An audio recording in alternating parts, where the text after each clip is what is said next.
C'était hier la journée mondiale des réfugiés et la situation n'a jamais été aussi mauvaise avec 65 millions de personnes déplacées.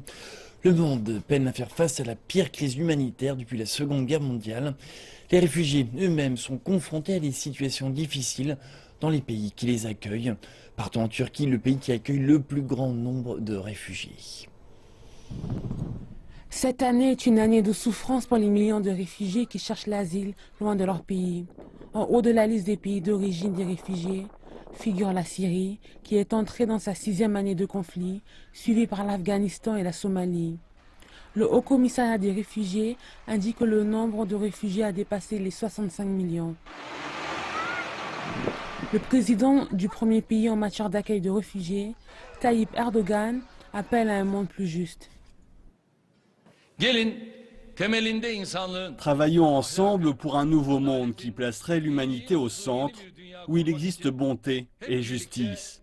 Faisons du monde un endroit où tout le monde peut vivre en paix. La Turquie a toujours été ouverte à cela et continuera à l'être. La Turquie accueille actuellement 2,7 millions de réfugiés syriens. Plus de 500 000 d'entre eux sont des enfants. S'ils sont en sûreté en Turquie, les conditions ici sont loin d'être idéales. C'est pourquoi la plupart cherchent à rejoindre l'Europe. L'Organisation internationale pour l'immigration indique que l'an dernier, plus d'1 million de migrants sont arrivés en Europe par la mer.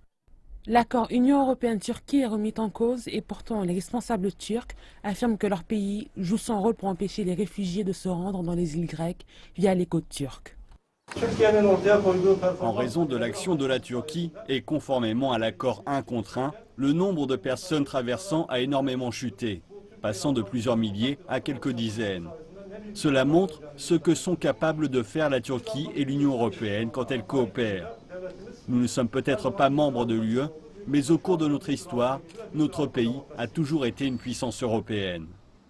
La Turquie devrait voir ses touristes exemptés de visa dans la zone Schengen d'ici la fin du mois de juin si elle satisfait les 72 critères posés par l'Union européenne. Toutefois, certains critères liés au terrorisme et aux droits fondamentaux posent problème. Si les dirigeants étrangers tentent de trouver de nouveaux moyens de venir en aide aux réfugiés, comme cela a été discuté lors du premier sommet mondial de l'humanitaire qui s'est tenu cette année en Turquie, avec la montée de la xénophobie et la fermeture des frontières dans des pays tels que la Macédoine, une année difficile attend les millions de réfugiés qui tentent de survivre dans le monde entier.